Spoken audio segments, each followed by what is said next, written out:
ये घटना 12 मई 2016 को इंडोनेशिया में हुई थी। इनो फरीहा एक 18 साल की लड़की थी जो इंडोनेशिया के तंगारंग डिस्ट्रिक्ट में रहती थी। वो उसी समय एक वोकेशनल स्कूल से ग्रेजुएट हुई थी और ग्रेजुएशन के बाद वो एक प्लास्टिक फैक्ट्री में काम करने लगी। ये प्लास्टिक फैक्ट्री उसके घर से दूर थी। फैक्ट्री अपने एम्प्लॉयज़ को रहने की फैसिलिटी भी देती थी। फीमेल और मेल एम्प्लॉयज़ के क्वार्टर्स अलग अलग थे और फीमेल और मेल क्वार्टर सेक्शन एक एल्यूमिनियम बार और गेट से सेपरेट किया गया था। एम्प्लॉय के क्वार्टर्स फैक्ट्री के बगल में ही थे। इनो हर हफ्ते के अंत में अपने घर अपनी फैमिली से मिलने आती थी और रात में उनके साथ टाइम स्पेंड करके सुबह वापस फैक्ट्री चली जाती थी। इनो के 6 और सिबलिंग्स थे और वो 7 बच्चों में चौथे नंबर पे थी। इनो और उसकी फैमिली इस्लाम धर्म को मानते थे। इनो के घर वालों ने इनो की शादी एक लड़के के साथ ऑलरेडी तय कर दी थी। इनो अप्रैल 2016 में अपनी फैक्ट्री से अपने अकोमोडेशन की तरफ जा रही थी। तभी वो एक टीनेजर से टकरा गई जिसका नाम आरे था। उन दोनों में बातचीत हुई और उन्होंने अपने फ़ोन नंबर्स भी एक्सचेंज कर लिए। अगले 2 महीनों में उन दोनों के बीच फ़ोन पर काफ़ी बातें होती रही और जल्द ही वो दोनों रिलेशनशिप में हो गए। उस समय आरे की उम्र 16 साल थी और वो पास के ही एक स्कूल में पढ़ता था। 12 मई 2016 को इनो ने आरे को अपने अकोमोडेशन पे बुलाया और उससे कहा कि उसकी शादी होने वाली है और हमें ये रिश्ता खत्म करना होगा। फिर इनो और आरे ने डिसाइड किया कि वो लोग इनो के अकोमोडेशन पर मिलेंगे और एक दूसरे को फाइनल गुड बाय कह देंगे।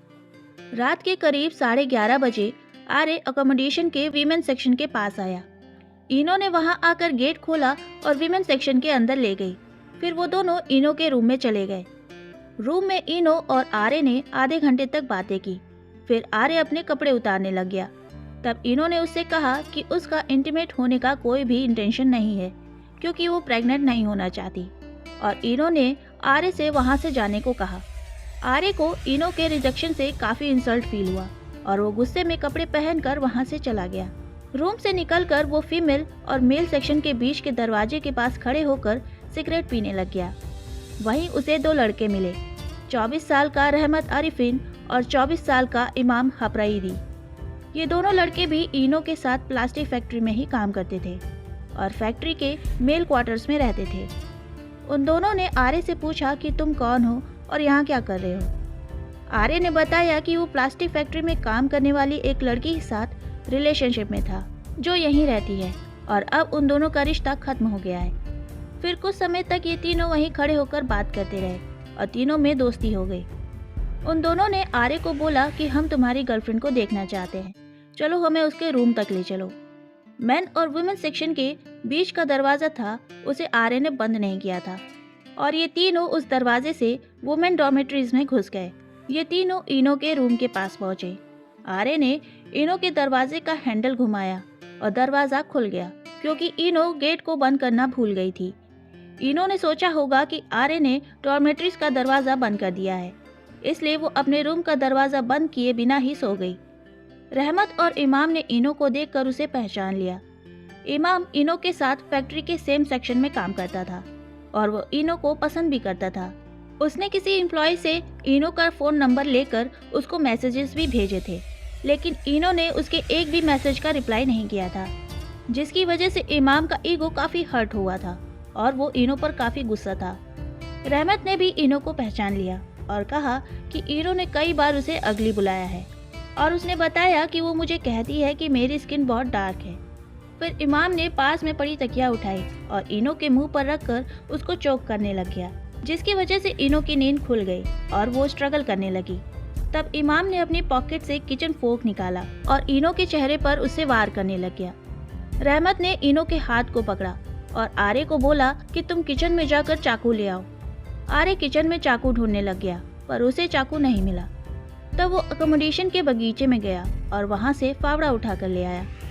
जब वो वापस आया तो उसने देखा कि इमाम अभी भी इनो के चेहरे पर फोर्क से वार कर रहा है और तब तक इनो का चेहरा खून से लथपथ हो चुका था।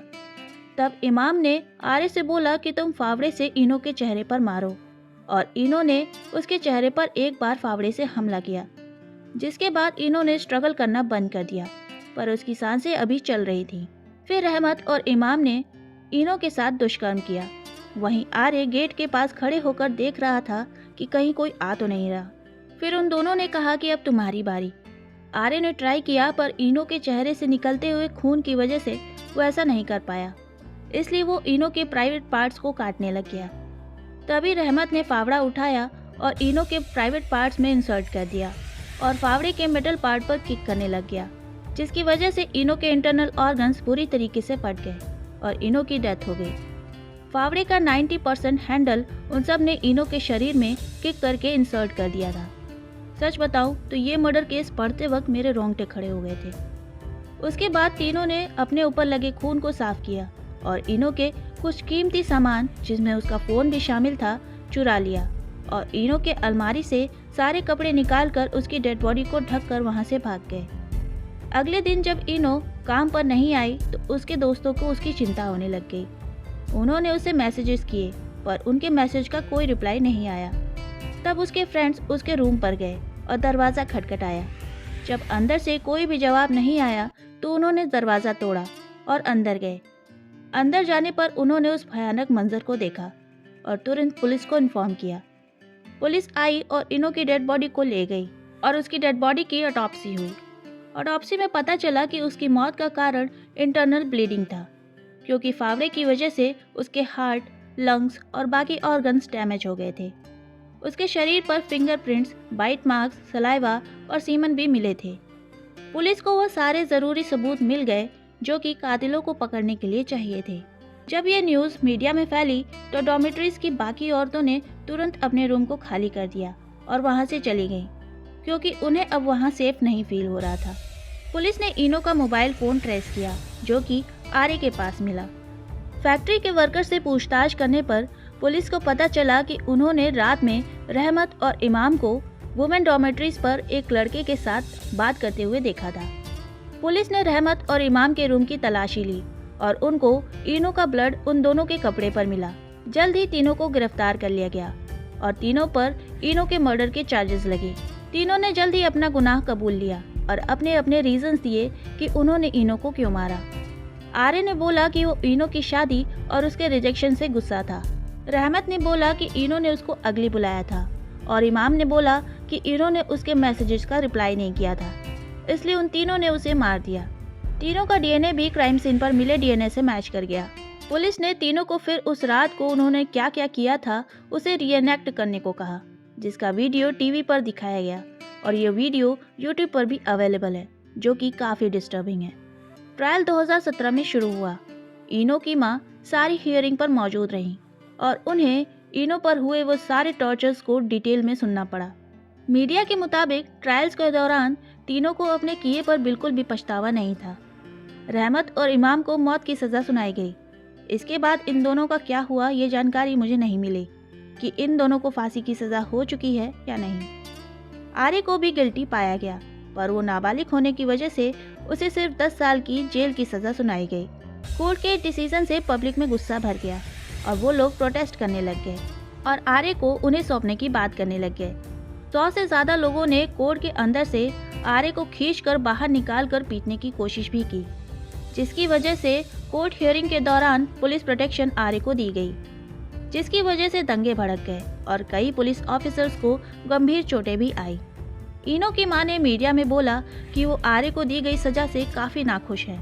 ये केस तो इतना डिस्टर्बिंग था ही, पर उससे भी ज़्यादा डिस्टर्बिंग है इंडोनेशिया के कुछ लोगों का इस क्राइम सीन को रिक्रिएट करना। कई लोगों ने इस केस को गिटार, लैपटॉप और भी कई चीज़ों के साथ रीइनेक्ट करके फोटोग्राफ्स खींची और उसे पब्लिकली अपलोड भी कर दिया।